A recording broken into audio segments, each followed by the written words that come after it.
아니요, 엄마. 그래도 며느리가 시아버지 제사라고 일 끝나고 힘들게 왔는데 용돈도 안 주고 보내는 게 어딨어요? 뭐? 음식도 전부 내가 했고 설거지도 내가 다 했다. 너희는 와서 밥밖에 더 먹었니? 일부러 일도 안 시켰더니 왜 난리야? 그래도 기분이 그게 아니죠. 요즘 시아버지 제사 챙기는 며느리가 흔해요. 그리고 갑자기 왜 그러세요? 늘 주시다가 그러면 애엄마가 제사 때 또 가고 싶겠어요? 그러게 오지 말라는데 왜 와? 용돈 줄까봐 그러냐? 서운하게 왜 말을 그렇게 하세요? 지금 서운한 게 누군데 그래? 아버지 제사 기억도 못한 놈이 말이 많다. 아들과 전화 통화로 다투고 있는 올해 80세가 된 최명자 할머니. 최씨 할머니는 자식이 아들 하나였고 남편은 일찍이 세상을 떴어. 그때가 아들이 7살 땐가 8살 땐가. 남편이 살아있을 때도 풍족한 가정은 아니었지만 돈 버는 사람이 한 사람 줄어버리니 그때부터 최 씨의 인생은 고난의 연속이었어. 파출부 일도 해보고 시장에서 나물도 팔아보고 공장에서 망치질도 해보았어. 그야말로 안 해본 일 없이 온갖 굳은 일은 다 해보았다고 해도 과언이 아니었다오. 아들이 국민학교에 다닐 땐 도시락에 맨밥과 김치만 싸줬을 정도로 하루하루 힘들게 살았어. 지금도 그때를 생각하면 한스러운 최 씨였어. 그러다 최 씨가 40대 중반쯤 되었을 때였어. 최 씨가 나물 팔던 옆에 국밥집이 있었는데 최 씨는 낮엔 나물을 팔고 저녁엔 그 국밥집에서 3시간씩 일을 했어. 그런데 그곳 사장이 갑작스레 큰 병을 얻어 가게를 최 씨에게 싸게 넘기고 떠났어. 정착하고 싶은 마음이 간절했던 최 씨는 무리하여 장사를 시작하였는데 그 결과는 역시 좋지 않았어. 그래, 잘 됐으면 나한테 넘기질 않았겠지. 저녁 시간엔 손님이 좀 있었던 터라 먹고 살만하겠다 싶었지만 이런저런 비용을 제하면 남는 것이 별로 없었다오. 그러던 어느 날이었어. 아니, 김치는 이렇게 맛있는데 국밥은 별로다. 요리 솜씨가 이렇게 따로 놀기도 힘든데. 가끔 오는 나의 지긋한 할머니가 말씀하셨어. 김치는 직접 한 거요. 네, 깍두기랑 배추김치랑 다 제가 직접 담갔어요. 차라리 김치를 팔아봐요. 내가 김치 맛을 좀 아는데. 새댁이 솜씨가 있네. 김치를 팔면 잘 되겠어. 국밥은 전 주인이 하던 그대로 전수받아 하고 있었고 김치는 최 씨의 어머니에게 어깨너머로 배운 방법대로 만들고 있었는데 손님의 이야기를 듣자 생각이 복잡해졌어. 그래, 믿져야 본전이지. 이대로 더 있다가는 길거리에 나앉게 생겼으니까. 손님의 조언을 듣고 얼마 안 되어 국밥집 자리에서 김치 장사를 시작하게 되었어. 그때 그 손님이 성견지명이 있었는지 처음부터 잘 되진 않았지만 입소문이 나면서 점점 장사가 잘 되기 시작했어. 그렇게 김치를 팔아서 여자 혼자의 몸으로 아들을 키웠어. 그 돈으로 아들을 대학도 보냈고 좋은 회사에 취직하고 결혼할 때까지 뒷바라지를 했다오. 그리고 지금까지도 그 자리에서 가게를 운영하고 있는데 80세가 될 때까지 판 김치를 쌓아보면 63빌딩 정도는 되었을 것이요. 아들은 35살에 초등학교 선생님과 결혼했고 아들을 하나 낳았소. 어느덧 손자도 벌써 중학교에 올라가게 되었으니 세월이 참 빨리도 흘렀어. 우리 며느리는 1년에 한 번 볼까 말까야. 돈 준다고 할 때만 찾아오는데 아주 여시야, 여시. 이 집이나 저 집이나 며느리들은 다 그렇지 뭐. 시장 여자들이 며느리 흉을 보는 소리에 최 씨는 그저 듣고만 있었어. 언니는 왜 말이 없어? 언니네 며느리는 안 그런가 보지? 하긴 초등학교 선생님이랬지? 교양이 있으니 당연히 안 그러겠지? 우리 며느리는 뭐 나한테 잘하지. 역시 언니는 좋겠수. 최 씨는 부러움을 한 몸에 받으며 어색한 미소를 지었어. 이렇게 표정 관리를 못하는 데에는 다 이유가 있었다오. 남들 앞에서 책 잡힐까 아닌 척은 했지만 최 씨도 어느 정도 공감을 하는 바였어. 당장의 남편 제사 때만 떠올려도 그랬어. 아들이 결혼한 후에도 남편 제사는 한동안 아들과 최 씨 둘만 지냈어. 아이들 가르치느라 힘든 며느리를 불러다 굳은 일 시키기 싫어서 애초에 부르질 않았었는데 5년 전 우연히 며느리가 제사 때 오게 되었다오. 아들 차가 고장나서 며느리가 데리러 와야 했기에 어쩔 수 없이 들렀을 것이요. 그래서 어쩌다 보니 이것저것 그릇도 나르고 하게 되었는데 그것이 미안하고 고마워서 며느리가 집에 갈 때 봉투에 50만 원을 담아주었다오. 어머니, 이런 거 안 주셔도 되는데요. 아니다. 내가 고마워서 그러지. 다음부터는 오지 않아도 된다. 우리끼리 작게 지내면 돼. 힘든데 뭐하러 와. 감사히 잘 쓸게요. 그리고 5년 전 그날 이후로 며느리는 매년 남편의 제사 때마다 참석했어. 돌아갈 땐 늘 흰 봉투와 함께였고 말이요. 그래서 시장 여자들이 하는 소리에 자신도 모르게 그때의 일이 떠올랐다오. 최 씨도 그녀들의 말이 남의 일이 아님을 최근 들어 부쩍 느끼게 되었으니 말이요. 제사 이야기가 나와서 하는 말이지만 작년 제사 때도 어이없는 일이 있었어. 보통은 최 씨가 아들에게 일주일 전쯤 아버지 제사라고 일러주는데 작년엔 정신이 없어 전화를 깜빡했더니 제사 당일날이 되어도 아들에게 언제 온다 간다 연락이 없는 것 아니겠소? 너 오늘 아버지 제사인 건 알고 있지? 혹시나 하는 마음에 그날 오후에 최 씨가 아들에게 전화를 걸었어. 아버지 제사요? 벌써요. 어찌나 화들짝 놀라던지 오히려 최 씨가 더 놀랐어. 너 아버지 제사가 언젠지도 모르냐? 이상하다. 집사람이 왜 말을 안 해줬지? 뭐? 네 아버지 제사를 네가 챙겨야지.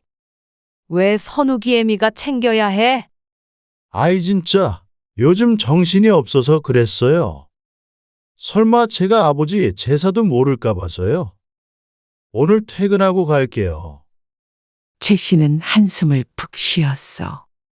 알았다. 다 차려놓을 거니까 너 혼자 조용히 왔다 가라. 엄마 지금 몸살 기운도 있어서 상도 조금만 차릴 거야. 선욱이 애미 오면 밥상도 제대로 차려야 하는데 힘들어서 오늘은 우리 둘이 후딱 하고 끝내자. 알았어요. 나 혼자 갈게요. 그리고 8시쯤 되었을 때 초인종 소리에 문을 여니 밖에는 아들과 며느리가 서 있었어. 애미야, 너도 왔니? 오지 말라니깐. 아니에요. 어머니, 그래도 아버님 제사인데 며느리가 빠지면 되겠어요? 그래. 어서 들어와라. 아들과 며느리가 들어와서 거실을 보더니 놀랐어. 엄마, 벌써 다 준비해놨네? 죄송해요. 제가 좀 더 일찍 왔어야 하는 건데. 아니다. 간소하게 차렸다. 몸이 안 좋아서 얼른 지내고 좀 누워야겠어. 그런데 최 씨의 바람대로 빨리 끝내고 쉴 수 없었어. 저녁 시간대 아들 며느리가 왔으니 함께 밥도 먹여야 했고 아들도 술을 한 잔, 두 잔 먹으니 자리가 길어졌어. 늘상 며느리가 올 때마다 이것저것 일이 늘어 제사 때 며느리가 오는 것이 오히려 힘에 부칠 때도 있었어. 이제 곧 80세이고 그날따라 낮에 일도 고되어서 아들도 며느리도 얼른 집에 돌아가줬으면 하는 마음이 간절했다오. 엄마, 그럼 우리 가볼게요. 어머니 이것들 어떻게 다 치우셔요? 걱정 말고 밤 늦었는데 어서 가봐라. 가서 선욱이도 챙겨야지. 그러면서도 아들도 며느리도 설거지 대신하겠다는 소리는 없었어.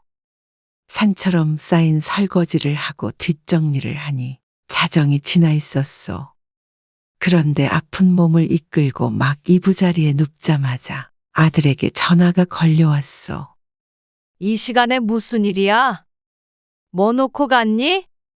최 씨는 누웠던 몸을 일으켜 전화를 받았어. 그게 아니라 오늘 애엄마 말이에요. 선욱이 애미가 왜? 무슨 일 있어? 평일에 힘들게 일하고 시간 내서 갔는데 왜 빈손으로 돌려보내세요? 그 말을 듣고 보니 봉투를 들려주는 것을 잊었어. 그렇지만 최 씨도 할 말은 있었어. 전부 다 내가 준비했고, 설거지도 내가 했고, 너희는 와서 밥밖에 더 먹었니? 일부러 일 안 시킨 것 아니냐? 그래도 기분이 그게 아니죠. 요즘 시아버지 제사 챙기는 며느리가 흔해요. 그리고 갑자기 왜 그러세요? 늘 주시다가 그러면 애엄마가 제사 때 또 가고 싶겠어요? 그러게 오지 말라는데 왜 와서 그래? 용돈 줄까봐 온 거니? 서운하게 왜 말을 그렇게 하세요? 지금 서운한 게 누군데 그래? 아버지 제사 기억도 못한 놈이 말이 많다. 아프다는 엄마한테 괜찮냐는 한마디도 안 한 아들이 자기 마누라 용돈 안 줬다고 새벽에 전화해서 난리치는 게 무척이나 섭섭했어. 너는 남의 제사도 아니고 아버지 제사 지내는 건데 돈 안 준다고 전화까지 해? 아니, 나 말고 애엄마 말하는 거죠. 애엄마는 그래도 좀 챙겨줬어야죠. 애미가 서운하다고 뭐라고 하더냐? 그렇게 직접적으로 말은 안 해도 내일 일찍 출근해야 하는데 밤늦게까지 제사 지냈으면 그러니까 제사 때 안 와도 된다니까 그러네. 아들의 말을 끊고 최 씨가 말했어. 안 주려고 안 준 건 아니었다마는 그래도 늘 섭섭치 않게 챙겨줬었는데 이런 말 들으니 내가 더 서운하다. 그러고는 최 씨가 먼저 전화를 끊었어. 그리고 한참 앉아서 생각하니 자신이 너무 심했나 싶기도 했어. 그래도 시간 내서 온 것은 맞으니 말이요. 그 일이 있고서 며느리와 대면대면하게 지내다 올해 제사 때는 불러서 다시 용돈을 챙겨주었어. 그런데 일은 자신이 다 하고 돈도 주고 며느리에게 오라고 부탁까지 해야 되나 싶어서 기분이 좋진 않았어. 이런 일이 한 번, 두 번 있자 특별한 날에 아들과 며느리가 방문한다고 하면 지갑부터 확인해 보게 되었어.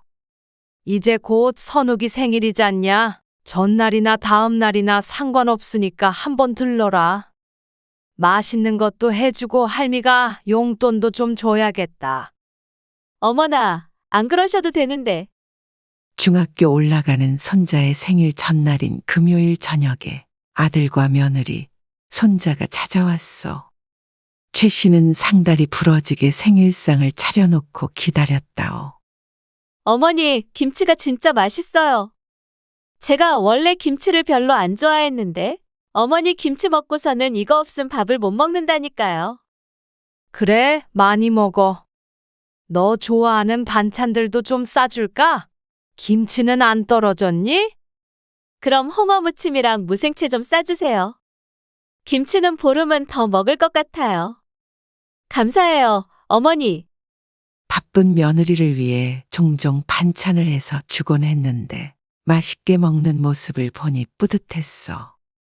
옛다. 선욱이는 이걸로 옷 사고 학용품도 사고 해라. 그러면서 손자에게 50만 원을 용돈으로 주었어. 그리고 선욱이 애미도 이거 받고. 어머, 이게 뭐예요? 선욱이 생일이면 네가 제일 고생한 날 아니냐. 너도 축하해줘야지. 며느리에게도 봉투에 50만 원을 넣어서 주었어. 뭐 이런 걸 다 주세요. 감사해요. 역시 어머니밖에 없다니까요. 그래도 이 나이까지 경제 활동을 하고 있기 때문에 최 씨의 주머니가 넉넉한 것이 다행이었어. 작년 제사 때 서운해하던 것은 기억나지 않는지 며느리는 무척이나 기분이 좋아 보였어. 그렇게 20분쯤 앉아 있었을까. 저희는 시간이 늦어서 이만 가볼게요. 시계는 8시 반을 가리키고 있었어. 내일 주말인데 과일이라도 먹고 가지 그러니? 애아빠가 힘들다고 옆구리를 쿡쿡 찌르네요. 어서 가서 쉬게 해야죠. 그래? 그럼 싸놓은 것들 챙겨가라. 며느리가 싸달라던 반찬과 과일을 두 손 무겁게 싸서 들려보냈어. 용돈을 주면 금방 자리에서 일어나는 듯한 것은 최 씨의 기분 탓일까. 최 씨는 아들 가족이 일어난 자리를 치우며 어쩐지 씁쓸한 기분이 들었어.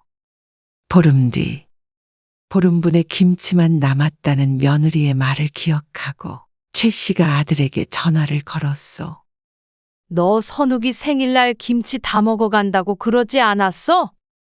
글쎄요. 난 기억이 안 나네. 내가 냉장고 사정을 어떻게 알아요? 그래? 그때 선욱이 애미가 그랬어.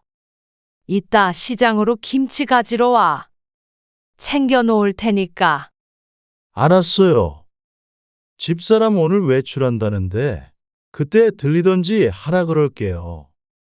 그렇게 전화를 끊었는데 10분쯤 뒤에 다시 아들에게 전화가 걸려왔어. 엄마, 애엄마가 시장에 들릴 시간이 없겠다는데 어쩌죠? 저녁에 엄마 집으로 가라고 할 테니까 엄마 퇴근할 때 김치통 집으로 가져다 놔요. 그 무거운 김치통을 80 먹은 엄마한테 집까지 들고 가라는 아들. 이런 효자가 다 있나. 최 씨가 한숨을 쉬었어. 그럼 너라도 오면 되지. 그럼 그냥 내일 가지러 갈게요. 오늘은 좀 집에서 쉬고 싶으니까. 아이고, 알았다. 그럼 퇴근길에 들러서 아예 너네 집에다 주고 가마. 어차피 가는 길이니 집까지 김치를 들고 갈 바에는 중간에 아들네 들러서 놓고 가는 게 나았어. 그래요, 그럼. 나야 좋죠. 오후 4시쯤 됐을 때 최 씨는 평소보다 이르게 퇴근 준비를 했어. 그리고 며느리에게 전화를 걸었어. 애미야, 김치 주려는데 너는 시장으로 못 오지? 선욱이 애비한테 가져가라 그랬더니 귀찮단다. 지금 퇴근할 건데 너희 집에 두고 가마. 저희 집에요? 좀 그러니? 그러면 내일 가져갈래? 아니에요. 그러면 그냥 식탁 위에만 놔주세요. 제가 정리할게요. 그래. 알았다. 그리고 아들네에 도착했어. 너는 늙은 애미가 이거 들고 여기까지 와야겠냐? 우리 엄마. 아직 짱짱하시네. 어이구 무거워라. 김치통을 받아들며 아들이 능청스럽게 대꾸했어. 김치 냉장고에 넣어놔. 뭐가 뭔지 알아야 넣어놓죠.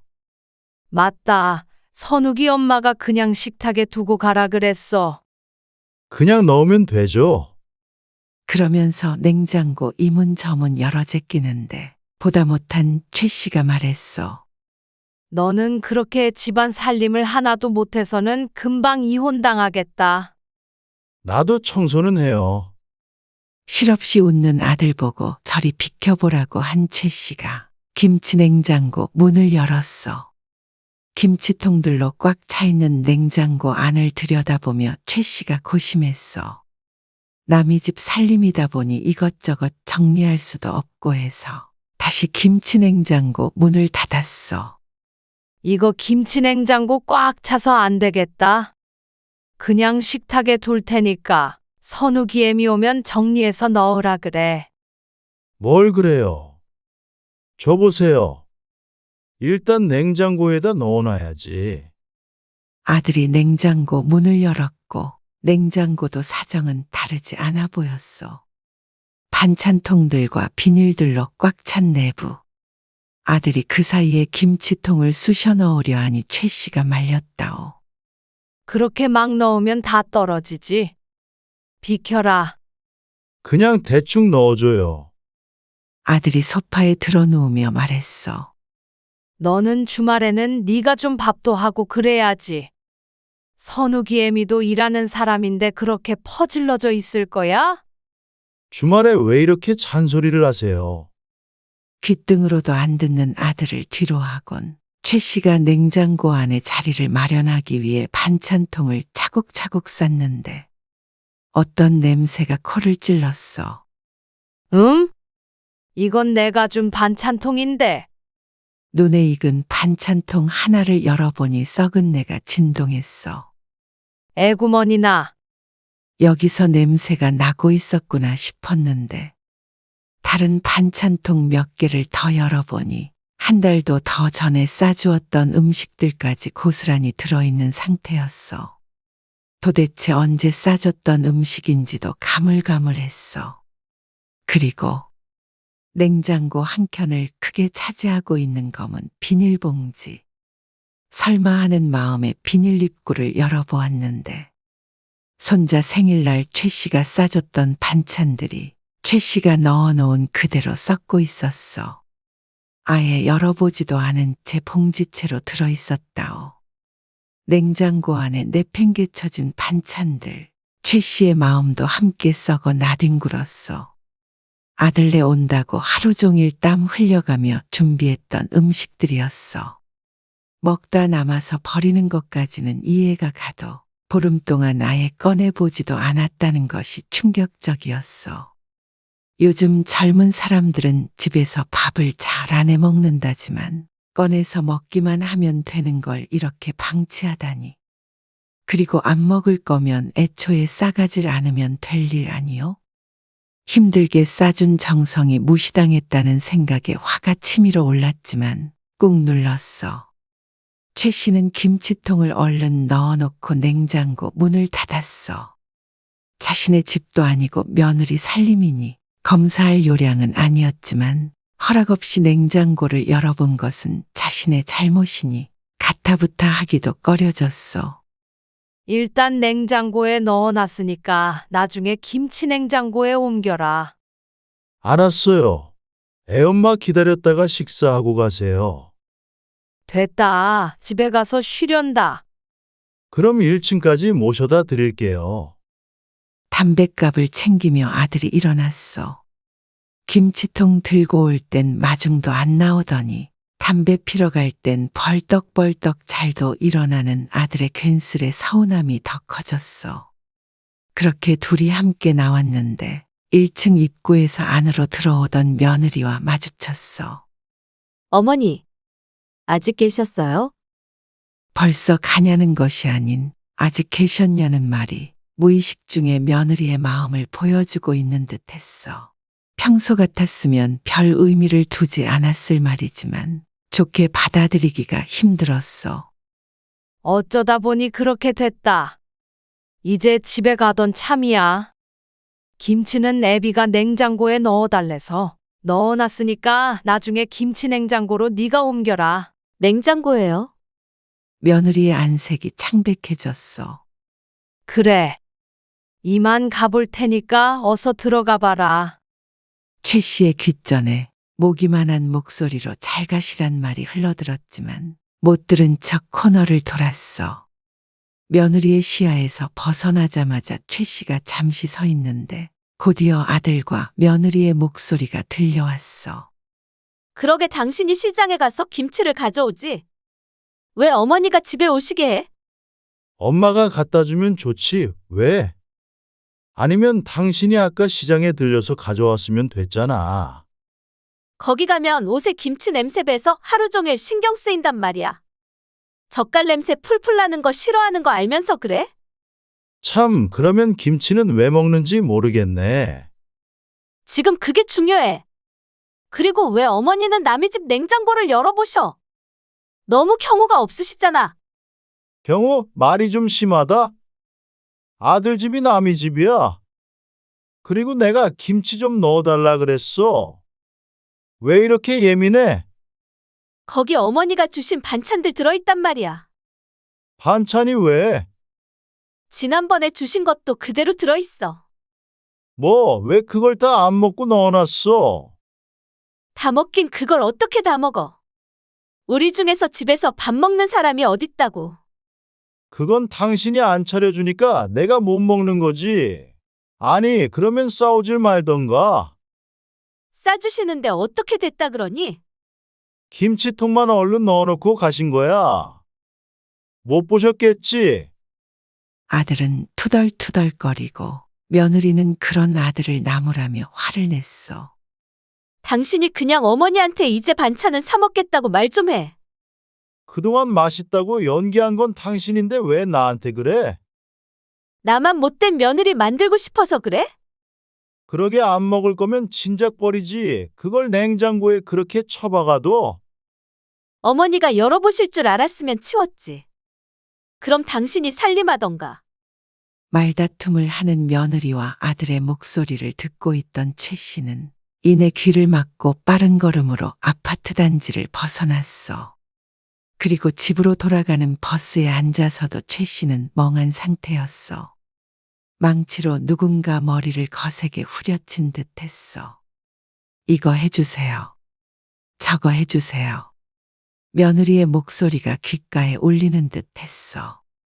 최 씨도 시간이 남아돌아 반찬을 해다 바친 것이 아니었어. 맛있게 잘 먹었다는 며느리의 말에 퇴근 후에 시간을 쪼개서 해다 줄 때도 많았어. 그런데 저런 생각을 하고 있는 줄은 꿈에도 몰랐어. 시어머니가 듣고 있는 줄은 몰랐겠지만 그래서 더욱 본심이 나오지 않았겠어? 시어머니의 김치가 제일 맛있다던 며느리는 모순적이게도 김치 냄새가 싫어 시장에 오기 싫다고 했어. 그 젓갈 냄새 풍기는 김치 덕분에 저들이 번듯한 아파트에 살고 있는 것도 있고 말이요. 최 씨는 이불 위에 드러누워 한참을 생각했어. 어찌 보면 영이해 못할 것도 아니었어. 그래, 젊은 애들이니까. 이제 반찬 안 주면 문제 없지. 좋은 게 좋은 거라고 차마 반찬을 싸주는 시어머니에게 거절의 말을 하지 못했을 며느리의 심정을 이해하려고 노력했어. 그리고 냉장고 문을 열어보는 것도 충분히 싫어했을 만하고 말이요. 하지만 머리로는 이해했지만 마음에 상처를 입지 않은 건 아니었기에 그 후로 아들과 며느리에게 먼저 전화하지 않았어. 그래서 사이가 이전보다는 대면대면해졌다오. 반찬을 주거나 김치를 주는 일이 아니면 며느리와 특별히 살갑게 수다를 떠는 사이도 아니었기에 최 씨가 연락하지 않으니 자연스레 멀어지는 걸 느꼈어. 그런데 이전 같았으면 왜 안 찾아오나 궁금해하고 집에 홀로 있는 것이 외롭다 느꼈겠지만 최 씨는 요즘 좀 다른 기분을 느꼈어.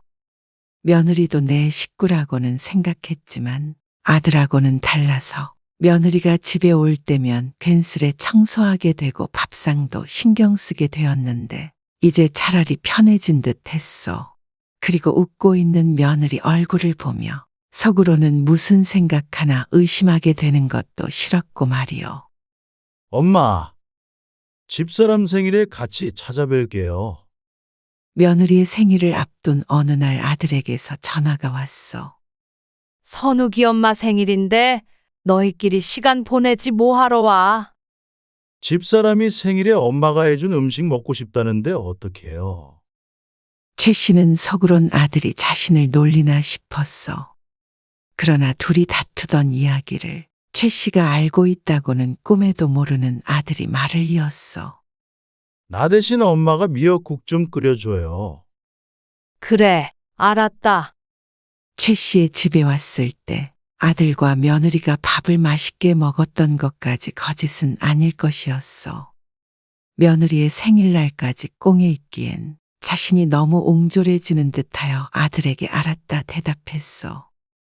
그리고 며느리의 생일이 되었을 때 여느 때와 마찬가지로 생일상을 차려놓고 기다렸어. 역시 우리 어머니. 며느리 생일상 차려주는 시어머니 덕분에 제가 주변에 자랑 많이 해요. 그러니? 식후에 과일까지 먹은 뒤에도 아들과 며느리는 집으로 가지 않고 앉아 있었어. 엄마, 오늘은 반찬 안 싸줘요. 조금만 해서 남지를 않았네. 둘러댄 최 씨의 말에 아들은 미련도 없어 보였어. 그건 그렇고 오늘은 왜 며느리 용돈 안 주세요? 여태 방바닥에서 엉덩이를 안 떼고 있던 이유인 듯 했어. 어쩌냐? 내가 오늘 현금을 못 뽑아왔다. 깜빡했어. 아이, 참 요즘에 자꾸 깜빡하시네. 그럼 저희는 이만 가볼게요. 며느리가 어색한 미소를 지으며 자리에서 일어났어. 돈을 주어도 안 주어도 금방 일어나는구나. 속으로 생각했어. 아들과 며느리가 가고 최 씨는 후회가 되기도 했어. 내가 너무했나? 그래도 생일인데 선물 하나 안 줬으니. 사실 용돈 봉투는 진작 준비해 놓았는데 반찬이 어쩌고 저쩌고 하는 바람에 기분이 상해서 주지 않았던 것이요. 이해하기로 마음먹었으니 나도 잊자. 그래서 아들 며느리를 따라 내려갔어. 지하주차장에서 아들의 차가 있나 찾는데 또다시 며느리의 목소리가 들렸어. 괜히 온 것 같네. 뭐가 또 괜히 와. 밥 맛있게 먹어놓고 어쩜 어머니는 며느리 생일에 지갑 한 번 안 여셔. 깜빡하셨대잖아. 그래도 너무 하시잖아. 내일 출근하는 날인데도 이렇게 왔는데. 당신 생일이지. 엄마 생일이야. 또 그런다 진짜. 내가 틀린 말 했나? 어머니 돈도 잘 버시는데 용돈 좀 팍팍 주시면 어때서? 주변에 물어봐라. 당신처럼 용돈 많이 받는 며느리가 있는지. 주시다 안 주시니까 그렇지. 아무튼 괜히 왔어. 최 씨는 부들부들 떨리는 손으로 돈봉투를 냅다 집어던지려다 다시 팔을 내렸어. 그리고는 그대로 뒤를 돌아 집으로 향했어. 돈봉투를 던지며 이것 먹고 떨어져라 하고 싶었는데 그마저도 아까웠어. 봉투에 들어있는 돈이면 알뜰히 살면 한 달 생활비에 맘먹었어. 80 넘어 돈 쓸 데 없으니 아낌없이 퍼주자 생각해서 아들 며느리 손자에게 퍼주었지만 최 씨가 부자라서 혹은 돈 아까운 줄 몰라서가 아니었어. 최 씨는 아직도 구멍난 양말을 3번, 4번 기워서 신는다오. 그런 최 씨가 아들네에게 주는 것은 그저 돈이 아닌 사랑이었어. 아들에게는 어릴 때 못해주었던 건 맘껏 해주고 싶었고 며느리에게는 고마운 마음을 표현하고 싶었다오. 반찬도 마찬가지였어. 그런 최 씨의 마음이 무참히 짓밟힌 듯했어. 아들, 딸이 최 씨의 집에 오는 것은 자신이 보고 싶어서는 아닌 듯 했으니 말이요. 이곳에서 당장 뭐라 할 수도 있었지만 최 씨는 그러지 않았어. 아들인 이상 최 씨가 죽을 때까지는 연이 닿아있을 테니 심한 말로 아들과 며느리를 핥히고 싶지 않았어. 다만 최 씨는 다짐했어. 죽는 그 순간까지 아들이나 며느리에게 기대지 말고 기대하지도 말자. 그저 적당한 거리를 지키며 살자.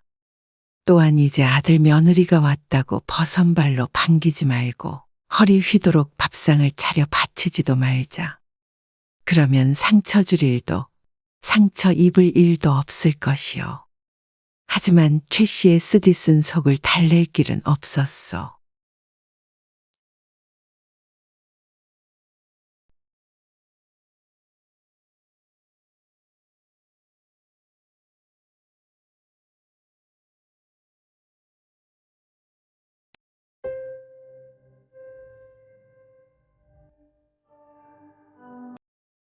당신은 미쳤어. 진작에 병원에 가게 했어야 했는데. 뭐? 미치게 만든 게 누군데? 이게 다 당신 때문이야. 당신이 처신만 잘했어도 이런 일 없어. 왜 나를 나쁜 놈을 만드는 거야? 당신은 여기 들어가서 반성해. 70대 부부가 물건을 집어던지며 요란하게 싸우는 소리가 들렸어. 밤늦게 들려오는 굉음에 이웃들이 하나둘 잠에서 깼어. 이런 추잡한 여편네. 난 놈 만나고 다니는 걸 누가 모를 줄 알고. 이 문 열어. 도대체 무슨 소리를 하는 거야? 누가 딴 사람을 만났다는 거야? 내 나이 70이야. 쾅쾅 문을 두드리는 아내를 외면하며 할아버지는 콧방귀를 뀌었어. 발뺌에도 소용없어. 누가 신고를 했는지 삐뽀삐뽀 멀리서 들려오는 경찰차 소리를 들으며 김성리 할머니는 문고리를 쥐고 눈물을 흘렸어. 이렇게 살아온 세월이 몇십 년인지 이제는 싸우기도 지쳤다오. 처음 만났을 때부터 남편이 이랬던 것은 아니었어. 김씨 할머니와 남편은 40년 전에 처음 만났어. 동네 사람의 중매로 만나게 되었고 그 시작은 평범했어. 평범한 직장에 다니던 남편은 모난 곳 없이 대체로 다정한 남편이었는데 딱 하나 특이한 구석이 있었어. 신혼 때 시어머니를 모시고 살았는데 남편이 유독 시어머니께 차갑게 구는 것이 이상했어. 어머니, 여기저기 다니지 마시고 그냥 집에 계세요. 그런데 왜 가시는 건데요? 뭐 좀 사러 가는 거야. 아무것도 하지 마시라고요. 이제 용돈 안 드릴 테니 그런 줄 아세요. 알았다. 약장수를 쫓아다니던 시어머니를 남편은 심하게 나무랐어. 나이 든 양반이 그것 외에는 큰 낙이 없을 듯한데도 심하게 다그치는 모습에 안쓰럽게 느껴졌다오. 당신 왜 그렇게 어머니한테 뭐라고 하는 거야? 너무 미워하는 것 같아. 그냥 어머니만 보면 화가 나. 왜? 그러자 남편이 어릴 적 이야기를 들려줬어. 남편이 국민학교에 다니던 시절 시어머니가 유부남과 바람이 나서 남편을 버리고 도망갔었다고 했어. 그때 시아버지가 화병이 나서 쓰러지셨고 시어머니와 바람났던 유부남이 가정으로 돌아가는 바람에 시어머니도 다시 집으로 돌아오게 되었어. 시아버지는 쓰러지신 뒤 자리를 털고 일어나지 못하셨고 몇 년 뒤 그렇게 누워서 돌아가셨다는 말을 듣고 김 씨는 남편을 어느 정도 이해했어. 시어머니의 외도로 가정이 파탄나서 불행한 어린 시절을 보냈다는 남편. 그래서 그렇게 구박받으면서도 시어머니는 남편에게 한마디도 제대로 하지 못하는 듯했어. 그래도 오래전 일인데 너무 그러지 마. 알았어. 당신이 그렇게 말하니까 노력해 볼게. 그럴 기회는 시어머니가 돌아가시면서 금세 사라지고 말았지만 그렇게 오랫동안 원망했던 어머니도 아내의 말에 용서해 보겠다고 할 정도로 남편은 김 씨에게 참 다정했어. 이때까지만 해도 김 씨는 남들처럼 평범하게 살아갈 줄 알았다오.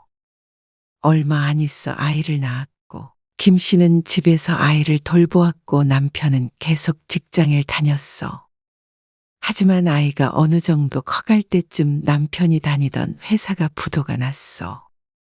밀린 월급은 어떻게 되는 거야? 분위기를 봐서는 받을 수 있을 것 같지가 않아. 벌써 4개월 동안 월급을 받지 못해 곧 거리에 나앉게 생긴 참이었어. 그럼 어서 빨리 다른 일을 찾아봐야지. 그래야지. 우리 애를 굶길 순 없지. 아무래도 이제는 나도 일을 해야 할 것 같아, 여보. 당신까지 그럴 필요 없어. 돈은 내가 벌어올게. 당장 목구멍이 포도청인데 내가 집에 있을 순 없잖아. 애도 입학했는데 이제 돈도 많이 들 거 아냐.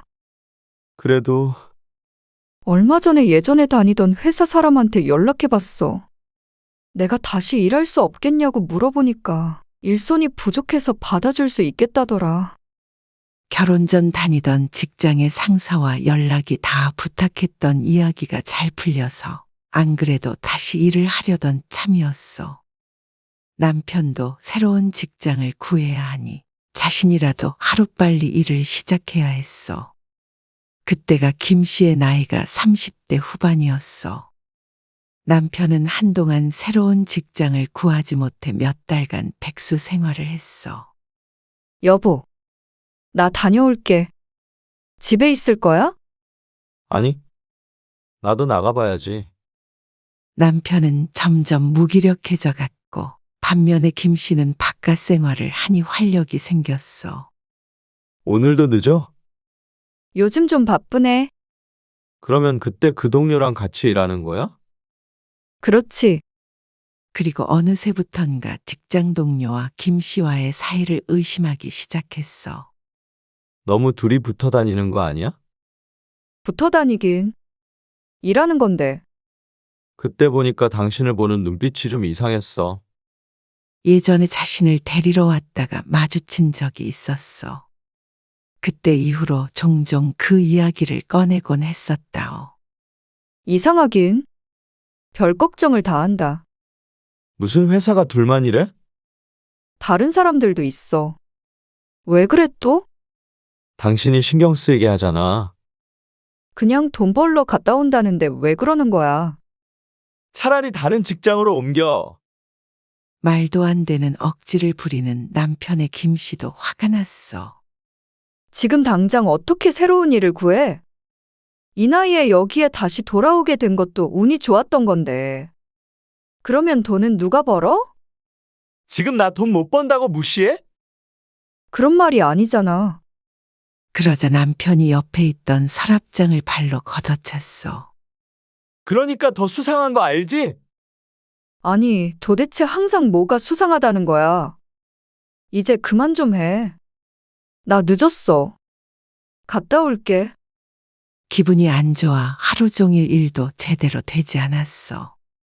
진짜 그런 일이나 있었으면 억울하진 않지. 직장에 다니기 시작한 뒤로는 남편은 끊임없이 김 씨를 의심했어. 그리고 그날 저녁 일을 마치고 나오는데 직장 동료가 말했어. 성래 씨, 오늘 집사람이 데리러 온다는데 가는 길에 내려줄게요. 아니에요. 이 근처라서 금방 걸어가요. 늦게까지 일해서 피곤할 텐데 그냥 타고 가세요. 아이, 괜찮은데. 어차피 가는 길인데요, 뭐. 그때 검은 인형이 빠르게 다가오더니 직장 동료를 후려쳤어. 억! 하며 동료가 쓰러졌고 김 씨도 비명을 질렀어. 너 이 자식! 남의 마누라한테 죽은데? 그러면서 발길질하는 사람의 얼굴을 보니 김 씨의 남편이었어. 여보! 이게 무슨 짓이야? 무슨 짓? 그러는 당신은 무슨 짓이야? 외간 남자 차 얻어 타려고 해벌쭉해서는. 그러면서도 폭력을 멈추지 않았어. 여보! 제발 그만해! 사람 죽겠어! 내가 저기 뒤에서 다 들었어. 건물 기둥 뒤를 손가락으로 가리키며 남편이 말했어. 둘이 분위기 좋던데? 언제부터 그런 사이였던 거야? 역시 내 말이 맞지? 이놈을 내가 요절을 내버릴 거야. 엎어져 있는 동료는 반항도 못하고 있었고 때마침 건물에서 나오던 다른 직원이 남편을 말렸어. 이분 아내가 와서 태워주겠다고 한 거야. 무슨 짓을 한 거야 도대체? 그렇게 동료는 구급차에 실려갔고 남편은 경찰서까지 가게 되었다오. 다행히 피해자가 합의를 해주어 철창 신세는 면했지만 김 씨는 직장에서 잘렸고 합의금을 물어주느라 오랫동안 고생했어. 미안해. 내가 오해했어. 최소한 무슨 상황인지는 먼저 물어봤어야지. 어떻게 사람이 주먹부터 나가? 내가 그때 눈이 뒤집혔어. 그리고 차 좀 얻어 탄다고 바람피는 것도 아니고 그게 그렇게 눈이 뒤집힐 일이야? 그리고 그전부터 계속 의심하고 물건도 집어 던지고 폭력적으로 굴었잖아. 오늘도 아무 일 없었대도 회사까지 쫓아와서 지켜보고 있었던 거 아냐? 어떻게 그럴 수가 있어? 그리고 사람을 그 지경으로 만들어? 이렇게는 못 살겠어. 우리 이혼해. 그러자 남편이 김 씨의 바짓가랑이를 잡았어. 당신도 알잖아. 우리 어머니 때문에 우리 집이 산산조각 났었던 거. 자꾸 그때 생각이 나서 그랬나 봐. 우리 가정을 지켜야 한다는 생각에 정신이 어떻게 됐었던 것 같아. 정말 미안해, 여보. 그래도 그렇지. 어떻게 그래? 남편의 말에 김 씨도 다소 누그러진 투로 대답했어. 앞으로도 그런 일 없을 거라고 어떻게 장담해? 절대 그럴 일 없어. 전부 내 오해라는 거 알았어. 당신도 우리 딸을 생각해서라도 이혼 얘기는 하지 말아줘. 남편을 탓하던 김 씨도 남편의 가정사를 알기에 그를 이해해 보려고 노력했어. 또 남편 말대로 딸을 두고 성급히 이혼할 수도 없었어. 그래서 서글프게 말하는 남편을 더 이상 책망하지 않기로 했어. 그리고 김 씨와 남편 앞에 닥친 당장 해결해야 할 문제들 때문에 더 깊게 생각할 여유도 없었다오. 먹고 사는 문제보다 중요한 것 없으니 말이요. 저기 사거리에 있는 통닭집 알지? 우리 자주 사 먹는 곳. 그래, 거기. 내가 어제 그 사장님이랑 얘기를 좀 하게 됐는데 말이야. 다른 사람에게 가게를 넘기고 귀농하겠다네. 그래서 나보고 생각 있냐고 그러길래 내가 밤새 생각해 봤는데 우리가 인수하면 어떨까? 둘 다 벌이가 시원치 않은데 아이는 커가니 걱정이 이만저만이 아니었어. 그래서 김 씨도 솔깃했어. 잘 되는 집이라 먹고 살만 할 거야. 어떻게든 끌어모아서 같이 운영해보자. 그렇게 김 씨와 남편은 함께 통닭집을 하게 되었어. 함께 출근하고 함께 퇴근하고 함께 잠드니 그야말로 둘은 24시간 붙어 살았어. 그러니 이전과 같은 문제가 생길래야 생길 틈도 없었다오. 장사는 잘 되었고 그렇게 몇 년간은 행복한 생활을 했어. 김 씨의 딸은 어느덧 중학생이 되었고 건너편에 치킨집이 생기는 바람에 김 씨가 운영하는 통닭집은 파리만 날리게 되었어. 그래서 김 씨가 45세가 되던 해에 통닭집 문을 닫게 되었어. 김 씨는 근처 마트에 계산원으로 들어가게 되었고 남편은 다행히도 부동산을 하는 지인을 따라 일하게 되었다오. 이렇게 들으면 직업만 바뀌었을 뿐 큰 문제는 없어 보였지만 항상 붙어 살던 둘이 떨어지게 되며 비극이 시작되었어. 성례 씨는 좋겠네. 네? 뭐가요? 아직도 신혼 같은가 봐. 옆 계산대의 동료가 김 씨의 뒤를 가리키며 말했어. 뒤를 돌아보자 남편이 보였어. 오늘도 성례 씨 보러 여기 온 거 아니야? 어떻게 매일같이 저래? 진짜 부인을 사랑하나 보다? 마트에 취직한 뒤로 하루도 빠지지 않고 남편이 방문했어. 부동산 일이 비교적 자유롭다 보니까 시도 때도 없었어. 하루에 단 1분이라도 얼굴을 보고 돌아갔다오. 지극정성이야. 정말 부럽다. 우리 남편도 저거에 반만 닮았으면 좋겠네. 김 씨는 어색하게 웃었어. 실상은 보여지는 것과는 조금 달랐다오. 퇴근 후 집에 가자 남편은 술에 취해 있었어. 너 계산한다면서 그 새로운 놈이랑 히히덕거리는 거 다 봤다. 둘이 무슨 얘기했어? 이래서 내가 안 갈 수가 없어. 또 무슨 소리야? 그리고 당신은 일 안 해? 왜 자꾸 마트에 오는 거야? 당신 때문에 일을 못 하잖아. 그게 왜 내 탓이야? 당신 분명히 안 그러겠다고 해놓고 왜 또 그러는 거야? 이번에 마트에 새로 들어온 직원이 김 씨와 비슷한 또래였어. 그리고 업무를 알려주느라 다른 사람들보다 대화를 자주 하게 된 것은 사실이었어. 왜? 또 이혼하자고 하게? 언제적 얘기를 하고 있어? 당신이 언제든 날 떠날 생각을 하고 있으니까 내가 불안해서 그럴 수밖에 없는 거 아니야. 그러니까 내가 왜 떠난다고 생각을 하냐고. 당신 때문이야. 안 그러던 남편은 김 씨가 마트에 다닌 이후로 늘 불안해했고 술을 마시면 항상 이런 레파토리로 아내를 몰아붙였어. 제발 그만 좀 해. 지친다. 지쳐! 지금 나한테 지친다고 했어? 만취한 채 말꼬리를 잡고 늘어지는 남편을 당해낼 수가 없었어. 그러고 나서는 다음날 술이 깨면 사과했어. 미안 여보. 내가 그러면 안 되는데. 욱하는 마음에 그랬어. 둘이 너무 친해 보여서. 하나도 안 친해. 일 얘기 말고 할 말이 뭐가 있다는 거야. 알았어. 이제 정말 안 그럴게. 나 오늘 회식 가야 해. 당신 때문에 매번 빠져서 이번에는 정말 참석해야 돼. 거기는 쫓아오고 그러지 마. 창피해서 살 수가 없어. 알았어. 대신 어디서 하는지만 알려줘. 그래야 안심을 하지.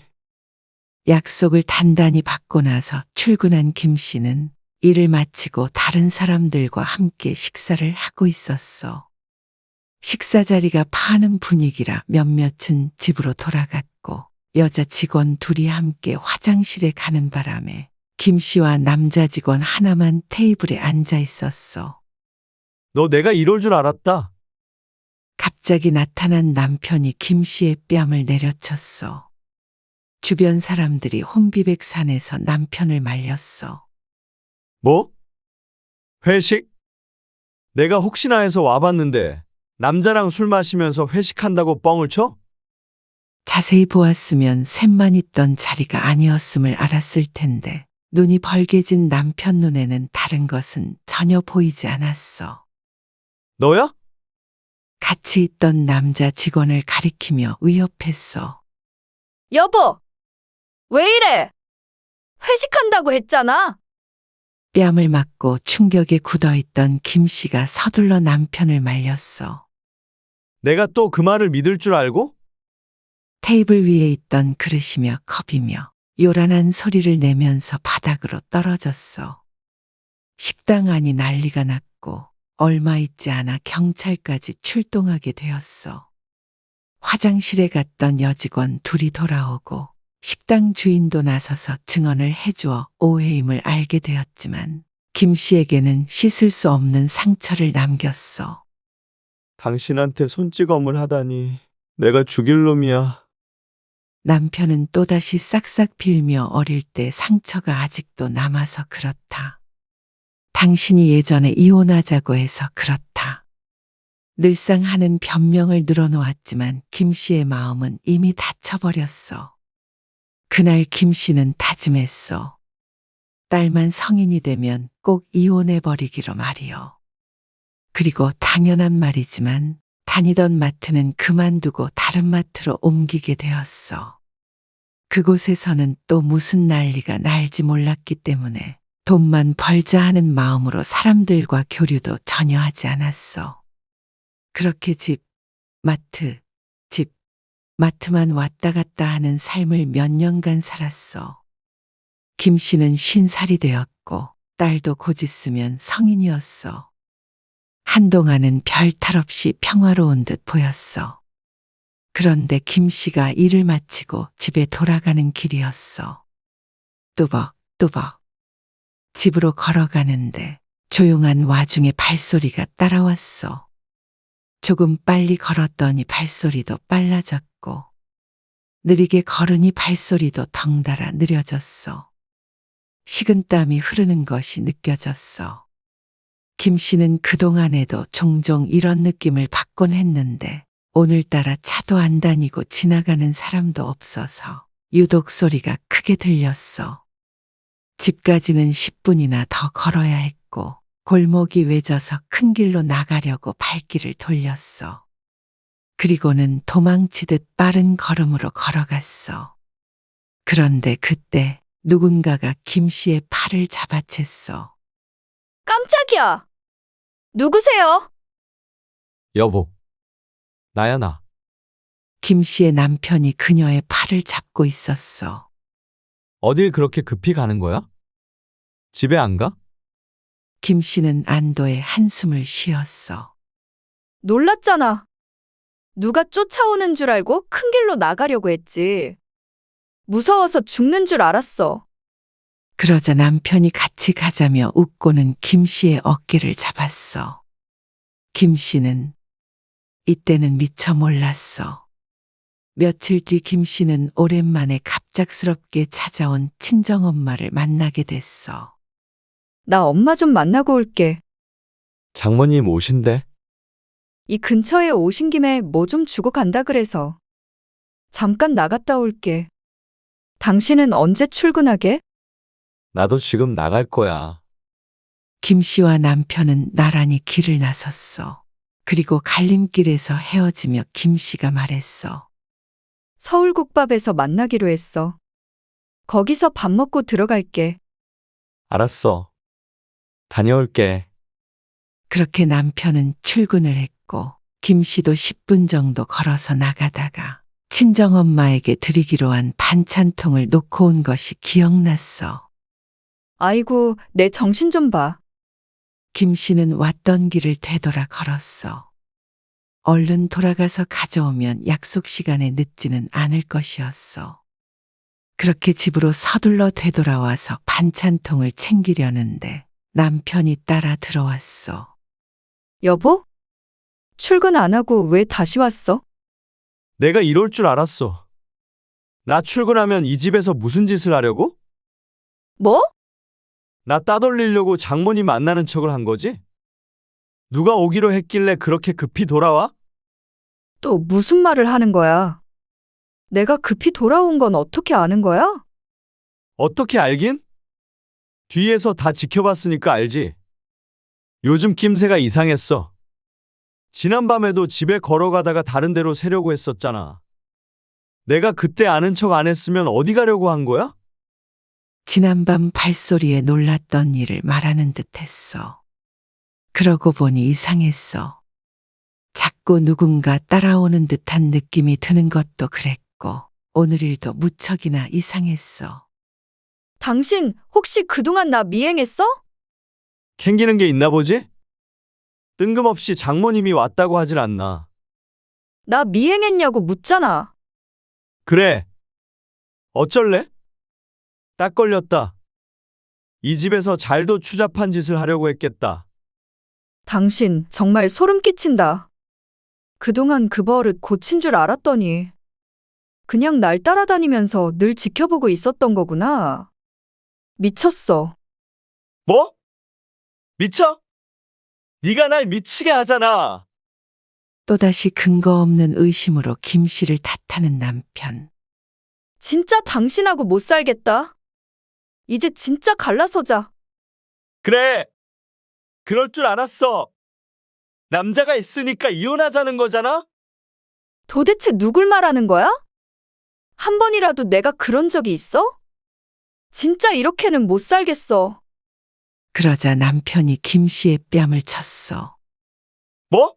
못 살아? 너는 할 말이 그것밖에 없어? 너는 이혼이 그렇게 쉬워? 당신 날 또 때렸어? 너는 도대체 왜 나를 의처증 취급을 해? 네가 빌미를 준 거 아니야. 네가 행동 거지만 잘했어도 내가 의심할 일이 없잖아. 뺨을 감싸고 있는 김 씨를 노려보더니 차마 두 번은 못 때리겠는지 집안 살림을 부수기 시작했어. 남편을 미친놈 취급하는 여편네가 어딨어? 당신도 어머니랑 똑같아. 남편 알기를 우습게 보고 딴 남자한테 한눈이나 팔고. 김 씨는 멍하니 정신을 놓고 바라보았어. 자신이 도대체 뭘 잘못했길래 이런 취급을 받으며 살아야 하는지 몰랐어.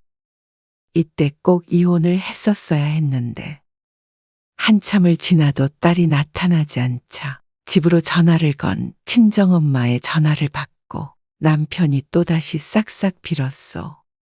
당신 그거 정말 병이야. 미안해.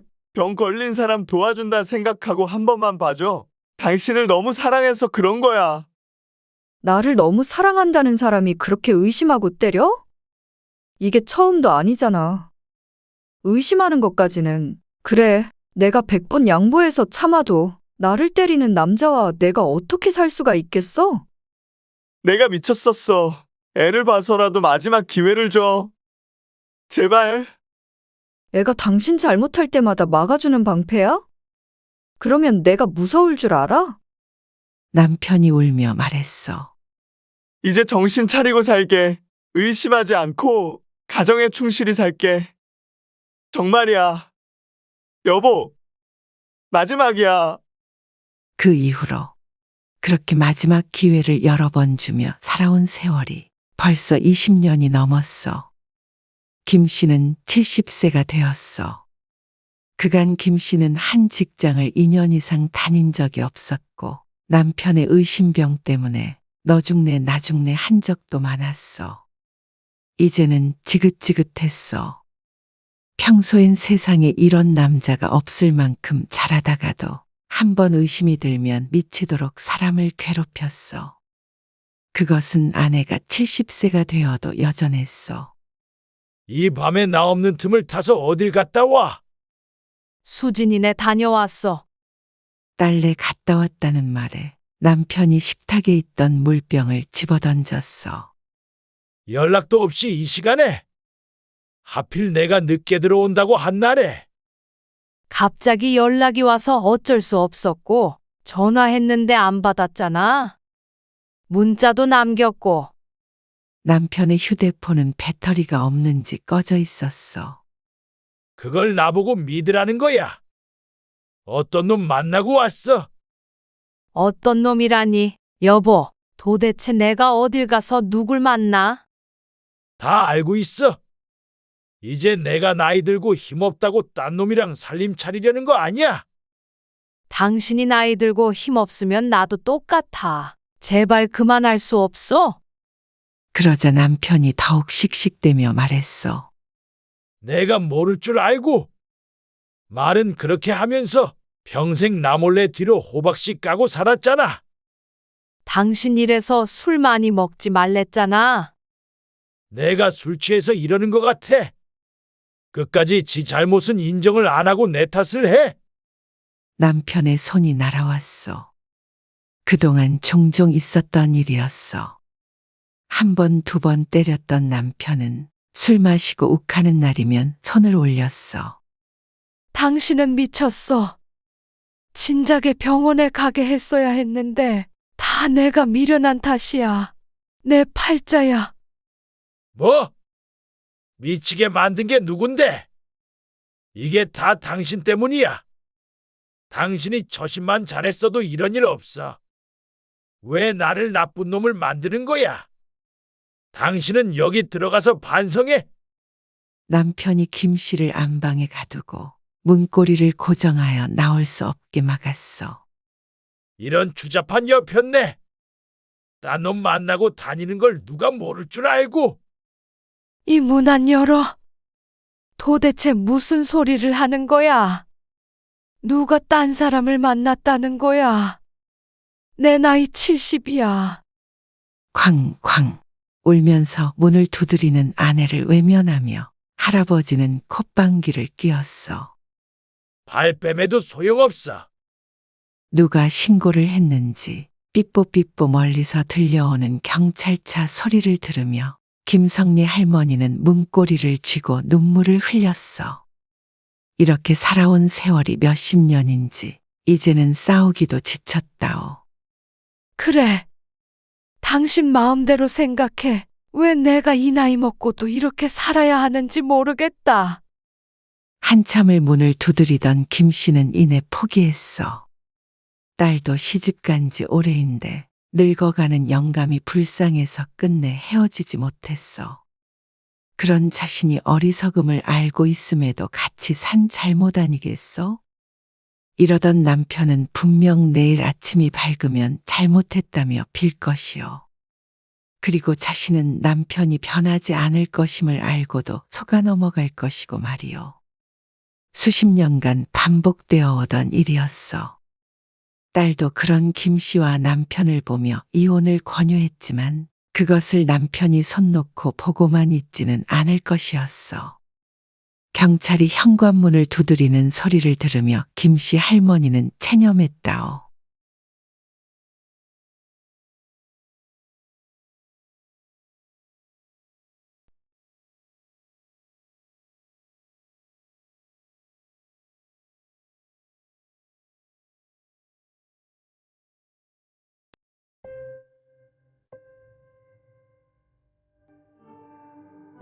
어머니, 왜 여기까지 와서 행패를 부리세요?